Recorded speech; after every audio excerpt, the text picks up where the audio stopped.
our destination. Detective Lauren at your service. Let's go for a ride.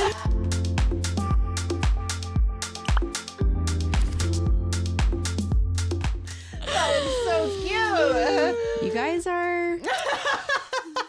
I literally said, should we be cheesy? Yeah. And Rebecca was like, yes! This is the start of like every birthday party I had from age like 10 to 21. And it continues. Oh my gosh. This is hefty. That's a solid. Oh my Her eyes. You really enjoy it. Like, what? Detective Lauren, you are Welcome to Girl Trip. You are at our I service. don't know what that means, and I am scared to find out. I'll explain. So, another So fun listen. fact about Lauren is that she really likes murder. Mystery. Wait, oh yeah, murder We'll say mysteries. murder mysteries. She really likes mysteries as a whole. Well, right after we welcomed you to our Friday, the last day of Lauren's There birth is week. so much text on this page. I am so nervous.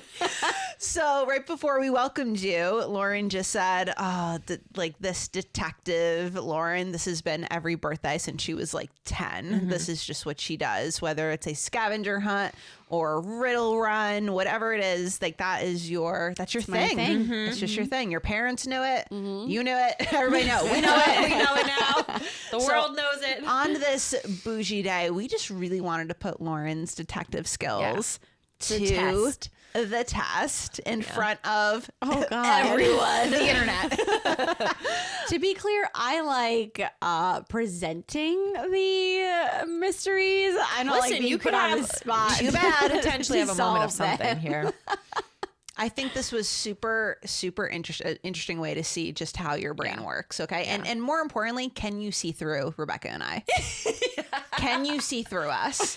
Should I tell her what this like is I'm based so game is nervous. based off? Oh, yeah. So we're going to basically be playing 2 truths and a lie. Okay. Okay, so like that's all I'll say. Okay, but the twist is, to make this more Yeah. for Detective Lauren, is there are 2 real crimes. There's going to be 3 rounds. Mm-hmm. Each round will have 3 crimes. 2 of those crimes will be real, and 1 of those crimes will be made up by us. I thought this was going to be just about you guys. And I was like, I got this. No. Oh, she is confident. Okay. No, this is way harder. Yeah. Because crimes get so absurd that they sound fake. Well, also another piece about Yes. Lauren that I thought about this past week when putting these together. I don't know if you thought this through too, but we did. We said this. We're like, we can't let her read it. Yes. Because she's going We'll to feel like see she'll- through yeah. our writing. Yeah, She's we're like, going she has to know. just use She one just has sense. to- She's only She just listening. has to hear it. And Lauren She can't even is feel the paper. Lauren is such a good writer. So we really had She to. couldn't see and the punctuation. These are articles that were Some of these were, professionally written. So we really had to dive deep into our souls to find something to match. That would work. So I'm really excited about this. I hope that you can. Figure it out. Figure out where the lie is. That my whole, my whole life has been leading to this. Up to this point, and I might fail. It has. And please keep track in your head of as we go through each round here, and let us know how you do, because we're really curious to know. Okay. Round 1. This is the headline. Oh crap! This is going to be tough to get through. I know. Okay. We're gonna try. Round 1. Crime 1, the headline. Okay. Office burglar left behind a valuable clue, a photocopy of his own face. In August 2019, Jerry Samuel Lamb broke into a commercial property in Toronto after working hours. He wasn't exactly discreet. Midway through the break and enter, the 54-year-old stopped to eat some food from the fridge, leaving scraps behind. He rearranged the furniture in a way that would be comfortable enough to lie down for a few hours and take a nap if needed. But then he left an even bigger clue. He headed over to the office printer and made a photocopy of his face and seemingly forgot to take it home and put it on his fridge. Toronto police released the photocopy when they found it, featuring Lamb's blurry visage and his white, wide-brimmed fedora to the public. And the fugitive was identified when he was arrested on a separate matter later that month. The bright side, Lamb now has a much clearer portrait, his mugshot. Story number All one. right. All right. Number 2. Headline: The mastermind who tried to rob a bank with a napkin. In Cleveland, Ohio, a man named Daryl, the Brain Jenkins, thought he had the perfect plan to rob a bank. On the day of the robbery, he walked into a local bank, approached the teller, and handed over a crumpled napkin. On the napkin was a scrawled note. Did I pronounce it? Okay, great. Give me all your money or I will do something bad. The teller reading the note gave him a confused look, unsure of what exactly Daryl was threatening. After a long pause, she simply said, "What do you mean something bad?" Daryl, realizing his vague threat wasn't intimidating, tried to clarify. I have a gun in my jacket. He had no gun, of course, and the teller was not convinced. After a few more awkward seconds, Daryl stood there, unsure of his next move.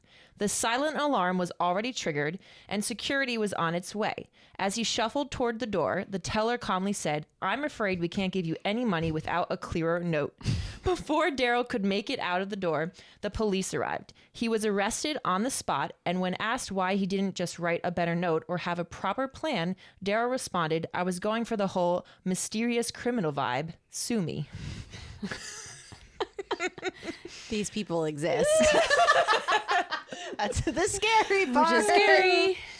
And finally, to conclude round 1, the thief who tried to steal a running car. In 2017, a man named Brian Garrison from Florida decided to steal a car. He saw an opportunity when he spotted an unlocked car sitting in a driveway with the keys visible through the window. Feeling confident, he approached the car, broke in, and quickly started it up, ready to drive off. But here's where he made a massive error. The car was still running. Yes, Garrison managed to steal a car that was not only unlocked, but also had the keys in plain sight, and it was running. This made it incredibly easy for him to just jump in and drive away. But here's the kicker. The car's owner was in the back seat. As Garrison drove off, the car owner, who had been taking a nap in the back seat, was suddenly jolted awake and realized what was happening. Instead of getting scared or panicking, the owner casually started a conversation with Garrison, asking where he was taking the car. Garrison realized what had happened, immediately panicked and slammed the brakes, allowing the car owner to jump out and call the police. Garrison was arrested on the spot and charged with theft. Let us know if you need a little recap. Let's go back. Let's do the headlines. I got it. You got it? Woo, okay. I feel like you need to hold the magnifying glass also when agree. you say You should hold it. So, 2 truths and a lie. I'm getting her eyeball like right. That's what I'm seeing. It's like I'm gonna say number 3 is the lie. Is she right, Rebecca? she is wrong. We stumped her. So that actually happened. Yep. The person driving or thieving the car had the person in the back seat. What's your second guess? Oh, I'm so pleased. I know. Gosh. I'm just satisfied. So pleased at my failure. Wow. I feel really celebrated. That we managed to write something that convinced her. Listen, they're so outrageous. It's hard. Like that's I guess my second guess would be that number 2 is the lie. That is the lie. correct. Yes. That is correct. I'm very proud of the I line. was between 2 and 3. I'm very proud of the but line. I was going for the whole mysterious criminal vibe. Sue me. Yes. I was really happy with that. That was actually very convincing. I was like, yeah. Oh, I feel real all right, good all about right, this. all right. So we have 2 more rounds. All right. Jeez. Okay. Woo. Yeah. So I'm going to give you an 0 for 1. However, you can go 2 for 3. Okay. Oh, thanks. You can go 2 for 3. We just You need cannot make any more mistakes. Yeah. and come You out on just top. need to really get into our brains of stuff that we would come up with. Oh, okay. Okay. All right. Do we need any disclaimers for these? Yeah. No. they no. they don't get really crazy. So No, they don't get too crazy. We're thinking for younger as the ears. rounds go, they get a little bit we're thinking for younger More ears. intense. a little bit more intense, but I think we'll be okay. Okay. All right, round 2. Here is the headline: The Unseen Tenant, 2016. In 2016, Jenna Lawson moved into an apartment complex that had just been renovated. After a few weeks, she started noticing strange things. Her food would be rearranged in the fridge, a book she was reading would be moved from one table to another, and occasionally lights would be left on when she was sure she had turned them off. At first, she chalked it up for her being forgetful or just getting used to her new space. But then things escalated. One morning, Jenna woke up to find a set of muddy footprints leading from the front door of her apartment to the bedroom, though she was sure she had locked it the night before. The apartment was small, and the building was monitored by security cameras, so she figured the building manager would have some answers. After reviewing the footage, however, the manager was confused. There was no sign of anyone entering her apartment. Jenna installed a small camera of her own. Upon reviewing the footage, a figure was clearly sneaking around the apartment late at night. The intruder would quietly enter after Jenna had gone to sleep, moving through the rooms and seemingly hiding in the closet during the day. After alerting the police, they found a hidden compartment beneath the floorboards of her bedroom. Inside was a small makeshift room where the previous tenant, a reclusive man who had disappeared without a trace months before, had been living. The previous tenant had never truly left and had been hiding in the apartment the entire time, under the floorboards of Jenna's bedroom. Well, that's terrifying. No one's sleeping tonight. This one's a much, much shorter. The headline is Going Viral. Taking a selfie is one thing. Starting a live stream, then openly bragging about robbing a bank on the tape, and then uploading it to YouTube is a whole new level of bold and stupid. But believe it or not, that's exactly what 19-year-old Hillary Stewart did back in 2012. Stewart stole $6,000 from a Nebraska bank and then made an incriminating video in which she flashed the cash and then held up a sign that said, "I just robbed a bank." This video was uploaded to YouTube under the title Chick Bank Robber, and it has since amassed over 2 million views thanks to its notoriety. Stewart was arrested the same day the video was uploaded. Okay. Beautiful. I just robbed a Just bank. robbed a bank. All right, coming in hot with number 3, called the double hit. One of the keys to success when completing a burglary is to pick the right target. The best target is likely an empty house, while pretty much the worst possible target would be a house full of police officers. Well, the latter is exactly what DJ Krause decided to choose. The house he had selected as his target was already burglared earlier in the evening, and thus police officers were already at the scene when Krause tried to break in. Also, Krause tried to rob a separate house earlier in the day, but cut himself and fled. However, he left a trail of blood at the scene and could therefore be identified in that crime too. Short and sweet. Oh my goodness. Okay. The Unseen Tenant, Going Viral, double hit. I think that going viral is true because it's so dumb that I think that you wouldn't write it because you'd be like, this is too dumb, so that it almost has to be real. Although it is very rare for there to be a female bank robber. But I feel like that's true just because of the absurdity of it. Then I'm left with 1 and 3. I'm going to say that number 1 is the lie. Yeah, I think I've heard similar things that have happened to that, but I don't think that one is true. Is that your final answer? That's my final Joy? answer. You are 1 for 1. She got it! Woo! I was think we reading all that should too, just- and I was like, ugh. We all should just breathe a sigh of relief that it's a lie. it's That it's not true. Yeah, There that was did no not tenant. happen. That could We're never good. happen. We're It's good. fine. Lauren, you're 1 for 1. You could. I've definitely read some books that have been yeah. about that. Oh, yeah. So Okay, round 3. Are you ready? I'm ready. so much pressure. You can do it, Laura. Yeah. Okay. Ooh, these are nice and concise. I like Yeah. these. Okay, round 3, crime 1, the stolen identity. In 2019, Lucas Daniels, a tech consultant, started noticing odd things happening in his life. His bank account seemed to show unusual transactions, small charges that added up over time. His credit card was used at various locations, and his personal information seemed to be slowly leaking into the wrong hands. One evening, Lucas went to his local coffee shop, and the barista was surprised to see him again. Turns out a Lucas lookalike had just been in the shop a few minutes earlier.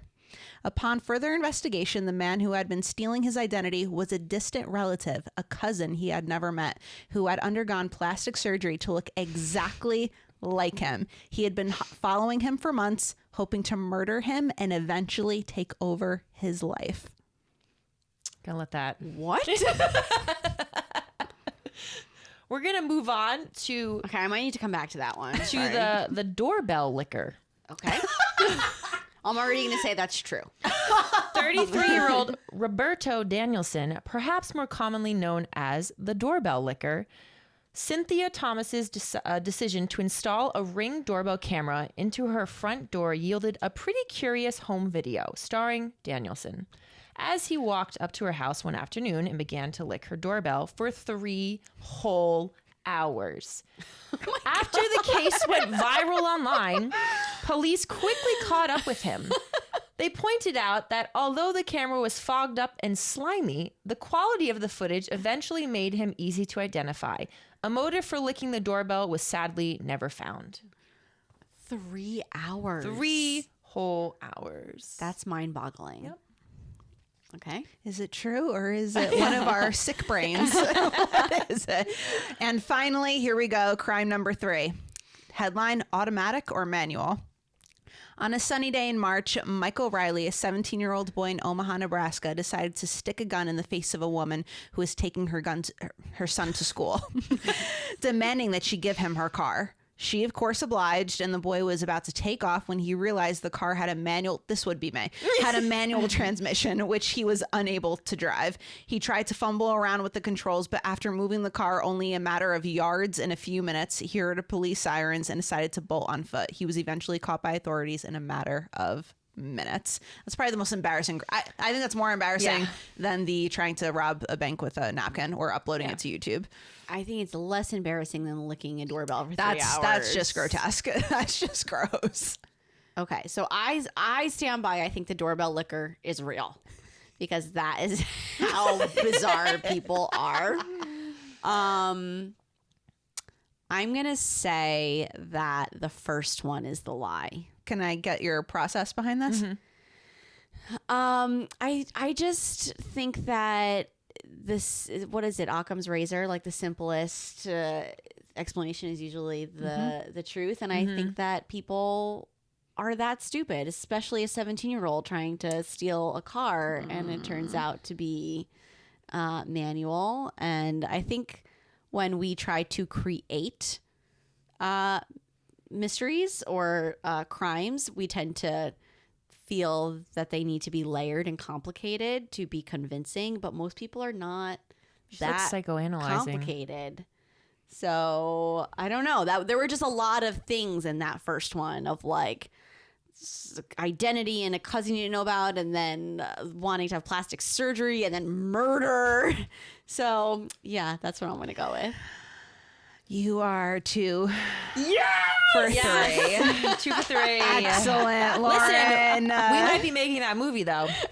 Listen, I was creeped out thinking about it. Yeah. I mean, the doorbell licker is real. I thought the plastic surgery may have been a step too far. When I read that, so I was like, you know what? We need a little this. Just I'm so so you proud also of you, know, though, and for Laura. anyone watching, we did change the names of the people who are real because we didn't know if you would recognize the names. Oh, so interesting. we put new names. So if you try to find them and you look up that name, it will not be for there. example, the story about the girl who uploaded the YouTube video, you can Google. I did it last night. You all can of these, Google chick bank robber, and it's right there. Yeah. So Okay, so that is really funny because I was also evaluating very closely the names in all of them because I also find when you make up a name, it tends to sound different than because most people's like last names are not, something like they were all made up. I went to Artie. I was like, "Give me a last name, some guy in your job now," and he was like,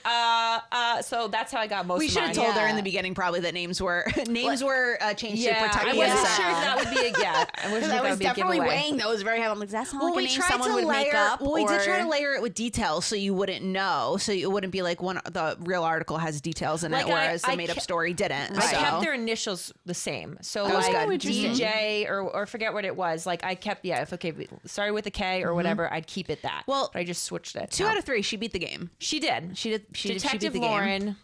did it. Now I have to ask. We have some questions. Or a question. It is true that whenever we are doing like the box or box number 1, box number 2, whatever it is, or we even played a game with our husbands. It was like the escape room, but it was like a video game, right? You are, if there is a mystery that I'm trying to figure out, you are the person that I go to, whether it's for a game or whatever it is. It's just a crossword puzzle.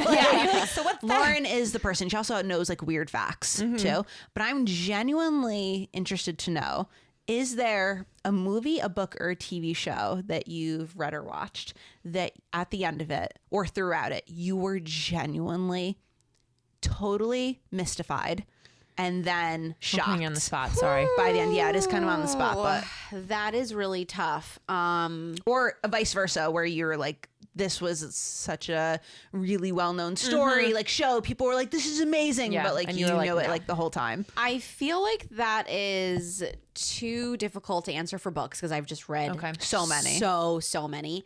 The last Couch Critics episode that we did, I shared a book that I was genuinely like surprised at the twist. I can't remember the name of it. And I think her name is Stacey Willingham or something like that. So there have definitely been both. I would say it's harder to surprise me in those types of things, but there definitely have been done. I am currently in the middle of watching the show Severance. Yeah, I am just too. finished the first season and we're on like episode 3 of the second season. And there were some I was like, what? And I am shocked at the amount of people like on my YouTube feed that are talking about Severance and are like the people who you wouldn't expect to be like, this show is crazy. It just like doesn't seem like their thing. Yeah. So and that's an interesting show to me because it's just so different than anything else that you kind of have to train your brain to watch it. Like the first episode, I was like, I don't really know if I want to do this because it's a little slow. It's slow. The pacing is so bizarre and you feel very disoriented. You're like, I don't understand anything that's happening right now. And that's like a little frustrating to just be like dropped in and you don't know what's going on. Obviously they're doing that on purpose. And once the momentum picks up, you're like, whoa. And then when they do reveals, you're like, oh my God. Like there were a couple things where I'm like, I know that whatever this reveal is has to be important or significant because of the way things are going, but I didn't see it coming. So that was definitely surprising. I remember hearing someone say, which I really am doubting that it's going to be a problem, but were you like watching Lost as it was happening? Yes. Okay. So I have heard many people say like they're so concerned that Severance is going to be like Lost, and that's what Miles has said. In terms of payoff, I don't think so. I don't think so either. Okay. I think it's very when you're building a world in the way that they're building a world that functions so differently than our real world, you have to think that through. Sure. Like there has to be a purpose for what you're doing. Whereas Lost, while it was crazy, like it still existed in a reality that we already understand. Yes. So they didn't have to fully think That's through true like too. how does everything work in this I other felt like world. with Lost they didn't really like they lost the thread where it was going. Yes. And they didn't know how to bring it back. Whereas I think they know the writers, Ben Stiller. Yes. Ben Stiller, he's producing it, knows the end from the beginning. So plus I think Lost came at a very different time in television where the goal was just to like keep going for as long as possible and get viewers more and more. Whereas be now interesting. It's very much has turned That's to a great be like point. we need to be like loyal to whatever this storyline is, whether that's 1 season or 4 seasons. Like very few times now are they like overplaying and extending a show past its like I feel like a lot of life. people give shows nowadays, they'll watch the season and they'll be like, it was either terrible or good. But when we had episodes coming out every week, you're like, okay, if it's not good, I'm not sitting here and watching this like week after week after week. But we'll kind of tolerate a little bit more, especially if we see, it's only 1 season or 2 seasons. Yeah. I mean, most things now are miniseries. They are, yeah, that's true. To have even seasons for this type of show is very unusual. And the acting is really good too. Yeah, but I think it's going to have the payoff that we want it to have. Interesting that you say Severance because it's not murder crime, I guess, but it is definitely mystery. Mystery, and I think like we really make fun of you that you are like really into like like you're just dark, but you're really not. I think you it's just love, the mystery. You love figuring things out. It just tends to go that direction. You're a problem most of the solver. time. Yeah, for sure. I just like to see if I can piece things together, connect the dots ahead of time, and I mean probably like 2nd, 3rd grade was when I started reading Nancy Drew. And I still have them so Avery can read them one day. And just loved it. Like I was always trying to think a step ahead. So yours was Nancy Drew. Do you have a childhood book series? I feel like this says a lot about our lives. I mean, okay, so the truth that I can actually remember, the first series I think I read start to finish was The Hunger Games. Wow. And that was in my 20s. But that tracks for you because I feel like you are actually Katniss. but like also you need to go read The Boxcar Children. I never read that. Because you are a boxcar child. Okay. I used to say that The Giver was my favorite book, and I never even finished it. Okay, no. So you Hunger Games, that Hunger tracks. Games? Yeah. Nancy Drew, that tracks. I was A Series of Unfortunate Events. And it was not the mystery. It was just these kids, man. They've been you know what? Count Olaf probably is a good guy. We just need to get to know him a little bit more. Joy's like, let me diagnose these characters. Yeah, I wanted to. So what are I the wanted to so issues? bad. Oh wow, that's so Yeah. interesting. That's I was like, funny. look at their trauma. Let's talk about it. Let's talk about it. I'm like, everyone fight, survival mode. Fight. So be careful what books your kids read because that could set the tone for the whole rest of their lives. It could. But yeah, that's really where it started. And then like my whole childhood, my dad would create these like very elaborate mystery parties where he did. clues and my friends would all come over and we'd have to, play out and figure out who the kidnapper was, the murderer was, cool. whatever. And we totally traumatized some of my friends. And yeah, it's kind of always been my thing. What a great way to end Lauren's birth week. Yeah, you were so lucky I came out as a winner because man, that would have been. We wouldn't have left you I didn't depressed. doubt you. I didn't doubt you for a second, No, Laura. we knew you were going to get this. Okay. So let us know what your score was. If you have heard of any of these as well, because some of these I was like, there's no way. And I'm like, there's a long list of outrageous events and crimes. Yeah. And don't forget to like and subscribe. And don't forget to enjoy the view wherever your ride takes you.